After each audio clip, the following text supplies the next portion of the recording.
بد نصیبی کی پہچان۔ حضور صلی اللہ علیہ وسلم نے فرمایا 4 چیزیں بد نصیبی کی پہچان ہیں۔ پہلا، آنکھوں کا خشک ہونا اللہ کے خوف سے کسی وقت بسم اللہ الرحمن الرحیم۔ حضور اکرم صلی اللہ علیہ وسلم نے فرمایا 3 آدمیوں کا گھر اللہ پاک جنت کے درمیان میں بنائیں گے۔ نمبر 1، وہ شخص جو حق پر ہوتے ہوئے اللہ تعالیٰ کی رضا کے لیے جھگڑا چھوڑ دے۔ نمبر 2، وہ شخص جو مذاق میں بھی جھوٹ نہ بولے۔ نمبر 3، وہ شخص جس کے اخلاق اچھے ہوں۔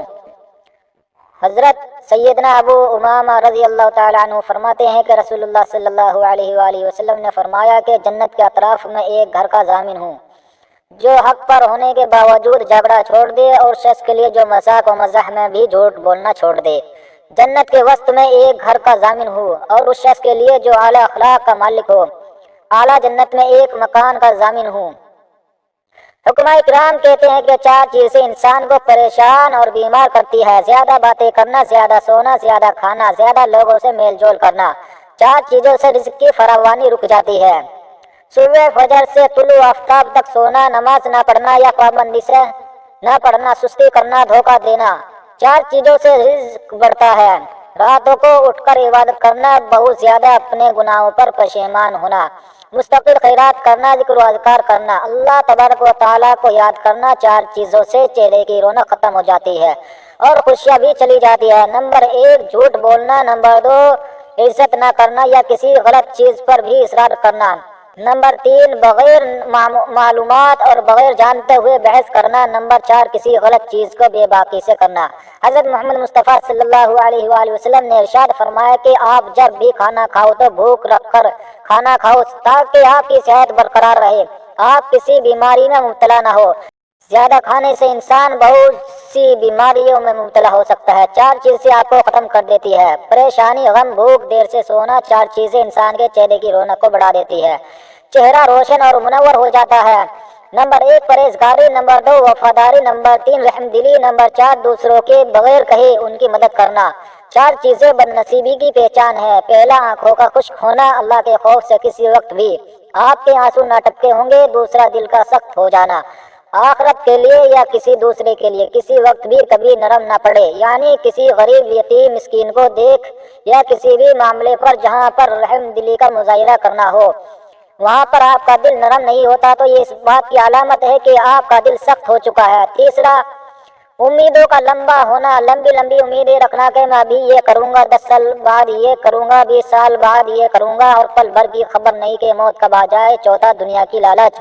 آج کے دور میں ہم یہی تو کر رہے ہیں کہ دنیا کی بھاگ دوڑ میں لگے ہوئے ہیں، آخرت کو بالکل بھول چکے ہیں۔ حضرت حذیفہ رضی اللہ تعالیٰ عنہ بیان کرتے ہیں کہ میں نے حضور نبی اکرم صلی اللہ علیہ وآلہ وسلم سے سنا، آپ صلی اللہ علیہ وآلہ وسلم نے فرمایا ایک آدمی کی جب موت کا وقت آیا اور وہ اپنی زندگی سے مایوس ہو گیا تو اس نے اپنے اہل و عیال کو وصیت کی کہ جب میں مر جاؤں تو میرے لیے بہت سا ایندھن اکٹھا کر کے آگ جلانا اور مجھے جلا دینا۔ جب آگ میرے گوشت کو جلا کر ہڈیوں تک پہنچ جائے تو میرے جسم کو لے کر پیس ڈالنا، اور کسی گرم ترین دن میں یا جس روز تیز ہوا چلے تو میری راکھ کو دریا میں ڈال دینا۔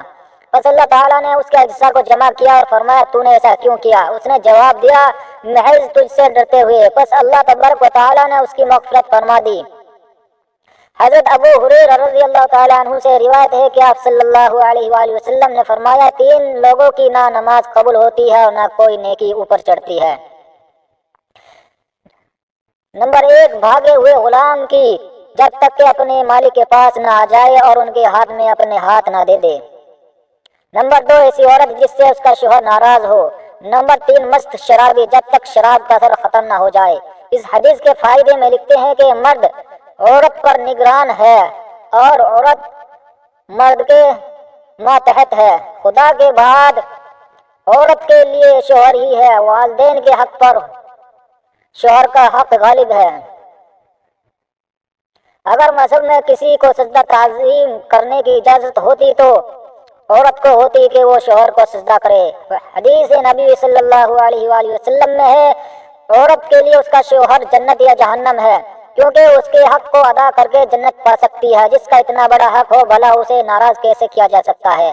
مہمان نوازی پر اللہ کے انعامات، مہمان نوازی انبیاء علیہ السلام کا شیوا ہے، اس لیے اسلام میں مہمان نوازی کو اخلاق حسنہ میں شمار کیا گیا ہے۔ رسول اللہ صلی اللہ علیہ وآلہ وسلم نے مہمان کا اکرام کرنے کی خاص تاکید فرمائی ہے۔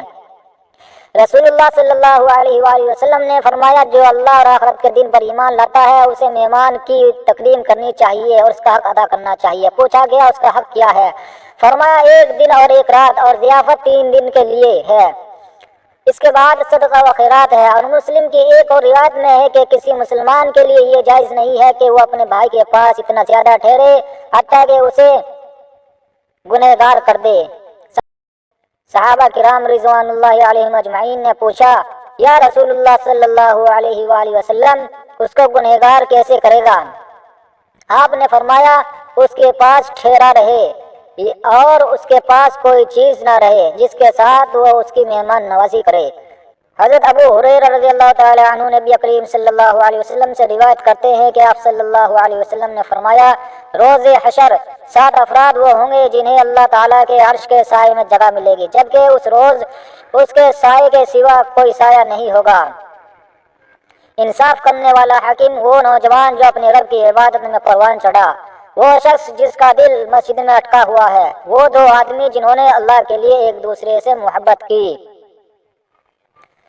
اسی محبت پر جمع ہوتے اور اسی پر ایک دوسرے سے جدا ہوتے تھے، وہ شخص جسے مرتبے والی خوبصورت عورت نے اپنی طرف گناہ کی دعوت دی تو اس نے کہا میں اللہ سے ڈرتا ہوں، وہ آدمی جس نے کوئی صدقہ کیا اور چھپا کر دیا یہاں تک کہ اس کے بائیں ہاتھ کو بھی علم نہیں ہوا کہ دایاں ہاتھ کیا خرچ کرتا رہا، اور وہ آدمی جس نے تنہائی میں اللہ کو یاد کیا تو اللہ کی محبت یا خشیت سے آنکھوں میں آنسو آ گئے۔ یہ مشہور حدیث ہے جس میں ان 7 خوش نصیب حضرات کا ذکر کیا گیا ہے جو قیامت کے دن میدان حشر میں اللہ تعالیٰ کی خاص رحمت کے سائے میں ہوں گے۔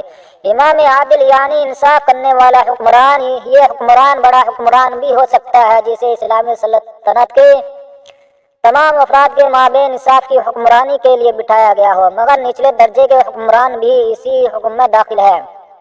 مثلاً سرکاری یا غیر سرکاری ادارے کا نگران اعلیٰ صدر، وزیر اعظم، اسپیکر، وزیر اعلیٰ، چیئرمین، نگران اعلیٰ بڑی اور چھوٹی عدالتوں کے جج، تعلیمی یا غیر تعلیمی اداروں کے سربراہ، محتمم، ناظم، اعلیٰ پرنسپل، کسی بھی شعبے کا سربراہ، کسی بھی خاندان کا سربراہ، گھر کا سربراہ، مرد گھر کی خاتون سربراہ، کلاس کا امیر ہو وغیرہ، یعنی ہر وہ شخص جس کے ماتحت ایک سے زائد افراد ہو اور وہ ان کے درمیان انصاف سے کام لیتا ہو یا لیتی ہو۔ انصاف سے مراد مساوات نہیں ہے بلکہ انصاف سے مراد یہ ہے کہ جس کا جو حق بنتا ہو وہ اسے پورا دیا جائے اور دلوایا جائے۔ انصاف سے مساوات مراد لینا بڑی غلطی ہے جو مغربی دنیا سے آئی ہے۔ کسی بھی ادارے میں موجود افراد کی نہ صلاحیت برابر ہوتی ہے، نہ تنخواہ برابر ہوتی ہے، نہ عملاً یہ ممکن ہے۔ البتہ یہ ضروری ہے کہ ان میں سے ہر ایک کے ساتھ انصاف سے کام لیا جائے اور ان میں سے ہر ایک کا جو حق بنتا ہو، خواہ شریعت کے اعتبار سے، خواہ قانون کے اعتبار سے، خواہ عرف کے اعتبار سے، خواہ اخلاقی اعتبار سے، وہ حق اسے پورا دیا جائے اور دلوایا جائے۔ ایک گھر میں رہنے والے افراد میں کوئی بوڑھا ہوتا ہے، کوئی جوان، کوئی صحت مند ہوتا ہے، کوئی مریض، کوئی کالج میں پڑھ رہا ہوتا ہے، کوئی اسکول میں، کوئی دودھ پیتا بچہ ہوتا ہے، کوئی شادی شدہ عاقل بالغ اور بچوں کا باپ ہوتا ہے، کوئی اپاہج معذور ہوتا ہے، کوئی کمانے اور محنت کرنے والا۔ ان سب میں مساوات کیسے ممکن ہے؟ ہاں، ان سب کے ساتھ انصاف کرنا بہرحال ضروری لازم ہے۔ نمبر 2، وہ نوجوان جو اپنے رب کی عبادت میں پروان چڑھا۔ فارسی زبان کی مثال مشہور ہے، در جوانی توبہ کردن شیوائے پیغمبری است، یعنی جوانی میں توبہ کرنا پیغمبروں کا طریقہ ہے۔ بڑھاپے میں جبکہ گناہ کی نہ ہمت رہتی ہے نہ حوصلہ، اس وقت تو اکثر لوگ توبہ کر لیتے ہیں اور یہ بھی ان پر اللہ تعالیٰ کا کرم ہوتا ہے کہ کم از کم ان کا خاتمہ بالخیر ہو جاتا ہے۔ لیکن اصل درجہ ان نوجوانوں کا ہے جو جوانی میں پاکیزہ زندگی گزارتے ہیں، حسن اخلاق کے ساتھ محنت مشقت کی زندگی گزارتے ہوئے اللہ تعالیٰ کی عبادت، اس کے ذکر و فکر میں کمی نہیں کرتے اور قبر کے کنارے تک ایمان اور اعمال صالحہ کو مضبوطی سے تھامے رکھتے ہیں۔ یہ وہ لوگ ہیں جو میدان حشر میں اللہ تعالیٰ کی خاص رحمت کے سائے میں ہوں گے۔ نمبر 3، وہ نمازی جس کا دل مساجد میں اٹکا ہوا ہو، یعنی اس کی زندگی میں نماز کو مرکزی اہمیت حاصل ہو، کیونکہ نماز دین کا ستون ہے۔ اس کے پورے دن کی مصروفیات 5 نمازوں کے گرد گھومتی ہوں، وہ افسر ہو یا ملازم، تاجر ہو یا کاشتکار، دکاندار ہو یا زمیندار ٹھیکیدار ہو یا دیہڑی دار، گھر میں رہنے والی خاتون ہو جو باورچی خانہ گھر اور بچوں کی دیکھ بھال میں مصروف رہتی ہو، یا اسکول کالج میں تعلیم پانے والا نوجوان، اگر وہ اپنے دن بھر کے کاموں اور روزمرہ کے اوقات کو اس طرح ترتیب دیتی ہو کہ ہر نماز اپنے اپنے وقت پر اپنی اپنی جگہ بآسانی خوشی و خضوع کے ساتھ ادا ہو جاتی ہو، تو ایسا شخص گویا سارے دن نماز ہی میں مشغول ہے، کیونکہ اس کے دن کی ساری مصروفیات نماز کے گرد گھوم رہی ہوتی ہے۔ ایسا شخص گھر، دفتر، دکان، کاروبار، اسکول، کالج، بازار میں رہتے ہوئے بھی نماز کی تیاری ہی میں مصروف سمجھا جائے گا، کیونکہ اس کا دل نماز میں اٹکا ہوا ہے۔ صحت مند مردوں کو مسجد میں جماعت کے ساتھ نماز پڑھنے کا حکم ہے، اس لیے جو شخص فجر کی نماز پڑھ کر مسجد سے نکلتا ہے اور اسے معلوم ہوتا ہے کہ میں ظہر کی نماز فلاں مسجد، عصر کی نماز فلاں مسجد اور مغرب و عشاء کی نماز فلاں مسجد میں پڑھوں گا، وہ دنیا کا کوئی بھی جائز کام کر رہا ہو، اسے مسجد کے ساتھ معلق ہونے کی فضیلت حاصل ہے، اس لیے وہ میدان محشر میں اللہ تعالیٰ کی خاص رحمت کے سائے میں مطمئن ہوگا۔ نمبر 4، حب فی اللہ رکھنے والے دو آدمی جو صرف اللہ تعالیٰ کی رضا کے لیے ایک دوسرے کے ساتھ جمع ہوتے اور اللہ تعالیٰ کی رضا کی خاطر علیحدہ ہو جاتے تھے۔ دو آدمی جب ایک دوسرے سے ملاقات کرتے ہیں تو اس ملاقات کے مختلف اسباب اور مختلف مقاصد ہوتے ہیں، نیتیں مختلف ہو سکتی ہیں، لیکن اگر وہ رشتے دار ہوں یا غیر رشتے دار، اللہ تعالیٰ کی خاطر ایک دوسرے سے ملاقات کرے، کوئی دنیاوی غرض اصل مقصد نہ ہو، تو وہ مقربان بارگاہ خداوندی میں شامل ہے، کیونکہ ایمان کے بعد حب فی اللہ اور بغض فی اللہ اعمال قلبیہ میں افضل ترین عمل ہے۔ عجیب بات ہے کہ حدیث شریف میں صرف جمع ہونے کو ذکر نہیں کیا گیا بلکہ جدا ہونے کو بھی ذکر کیا گیا ہے کہ دونوں اللہ کے لیے جمع ہوتے اور اللہ ہی کے لیے علیحدہ ہو جاتے تھے۔ معلوم ہوا کہ بعض اوقات علیحدہ ہو جانا بھی صرف اللہ تعالیٰ کی رضا کے لیے ہوتا ہے، تو وہ بھی باعث اجر و ثواب ہے، خاص طور پر جب جمع ہونے یا اجتماع کے طویل ہونے سے جانبین کو الجھن، تکلیف یا پریشانی کا خیال ہو، تو اس وقت جمع ہونا یا اجتماع کو جاری رکھنا ثواب نہیں بلکہ اللہ تعالیٰ کی رضا کی خاطر ایک دوسرے سے علیحدہ ہو جانا باعث اجر و ثواب ہے۔ نمبر 5، وہ شخص جسے مرتبے والی خوبصورت عورت نے گناہ کی دعوت دی تو اس نے کہا کہ میں اللہ سے ڈرتا ہوں، عورت خوبصورت ہو، مرتبے والی ہو اور دعوت بھی وہی دے رہی ہو تو مرد کے لیے انکار کرنا بہت مشکل ہے، مگر اس شخص نے اللہ تعالیٰ کی محبت و خشیت میں یہ دعوت قبول کرنے سے انکار کر دیا اور کہا میں اللہ سے ڈرتا ہوں، میں یہ حرام دعوت قبول نہیں کر سکتا، تو وہ مقربان بارگاہ خداوندی میں سے ہو گیا۔ یہی حکم اس خاتون کا ہے جسے کسی حسب نسب مرتبے والے خوب رو مرد نے گناہ کی دعوت دی، مگر خاتون نے اللہ کے خوف سے یہ حرام و دعوت قبول کرنے سے انکار کر دیا، وہ بھی عرش کے سائے میں ہوگا یا ہوگی۔ نمبر 6، وہ آدمی جس نے صدقہ دیا اور چھپا کر دیا یہاں تک کہ اس کے بائیں ہاتھ کو پتہ نہیں چلا کہ اس کا دائیں ہاتھ کیا خرچ کر رہا ہے۔ فرض نماز، فرض زکوٰۃ، فرض روزہ ظاہر کرنے میں کوئی حرج نہیں بلکہ بہتر ہے، اسی لیے فرض نماز مسجد میں باجماعت ادا کی جاتی ہے، فرض زکوٰۃ اور فرض روزے کا بھی قریب کے لوگوں کو علم ہوتا ہے، لہذا فرائض کا اظہار ناپسندیدہ نہیں ہے بلکہ فرائض کی ادائیگی مسلمان کے اسلام کی علامت ہے۔ البتہ نفلی نماز، نفلی روزہ اور خاص طور پر نفلی صدقہ لوگوں کے سامنے خود ظاہر کرنا ناپسندیدہ عمل ہے۔ نفلی صدقہ اللہ تعالیٰ کے غضب کو دور کرتا ہے، آدمی کو جہنم سے بچاتا ہے اور خاتمہ بالخیر کا ذریعہ ہے، اس لیے حسب استطاعت خاموشی کے ساتھ چپکے چپکے نفلی صدقات کا اہتمام کرنا مومن صادق کے ایمان کی علامت ہے۔ واضح رہے کہ نفلی صدقے کا ثواب ضائع کرنے والی دو چیزیں ہیں، ایک دکھاوا اور دوسرے صدقے کا احسان جتانا۔ قرآن مجید میں ارشاد ہے، ایمان والو اپنے صدقات احسان جتا کر اور تکلیف پہنچا کر ضائع مت کرو، جیسے وہ شخص جو اپنا مال لوگوں کو دکھانے کے لیے خرچ کرتا ہے۔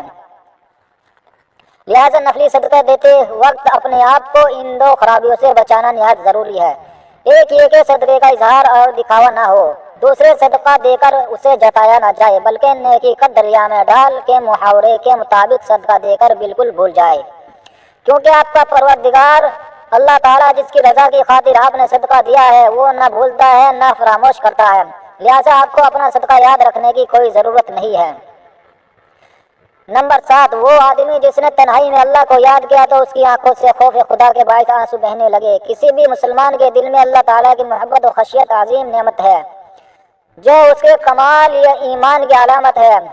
مجمع میں اللہ تعالیٰ کے ذکر پر آنکھوں میں آنسوؤں کا آ جانا بھی رحمت ہے، لیکن اس میں ریا یعنی دکھاوے کا قوی امکان ہے، جبکہ تنہائی میں اگر کوئی بندہ مومن اللہ تعالیٰ کو یاد کرے اور اللہ تعالیٰ کی محبت خشیت سے اس کی آنکھیں آنسوؤں سے بھیگ جائے تو یہ ایسی نعمت ہے جو آدمی کو عرش کے سائے میں پہنچا دے گی، کیونکہ تنہائی میں کوئی دیکھنے والا نہیں ہے، صرف بندہ ہے اور اس کا پروردگار۔ ایسی تنہائی میں محبت و خشیت کی کیفیت قلب و جوارح پر طاری ہونا، پھر اس محبت و خشیت کا اثر دل سے نکل کر آنکھوں تک آ جانا مومن کی رگ رگ میں اللہ تعالیٰ کی محبت سرایت کر جانے کی علامت ہے۔ سچی محبت تو وہی ہے جو صرف محب اور محبوب کے درمیان ہو، نہ کہ ممبر و محراب اور سڑکوں بازاروں میں اس کا اظہار کیا جا رہا ہو۔ اللہ پاک ہمیں دین کی مکمل سمجھ نصیب فرمائے اور ہمارا خاتمہ ایمان پر فرمائے، آمین۔ ناظرین، کمنٹ باکس میں اللہ تعالیٰ کے 99 ناموں میں سے ایک نام ضرور ٹائپ کرے۔ جانکاری اچھی لگی ہو تو اس جانکاری کو آگے ضرور شیئر کیجیے گا۔ اللہ حافظ۔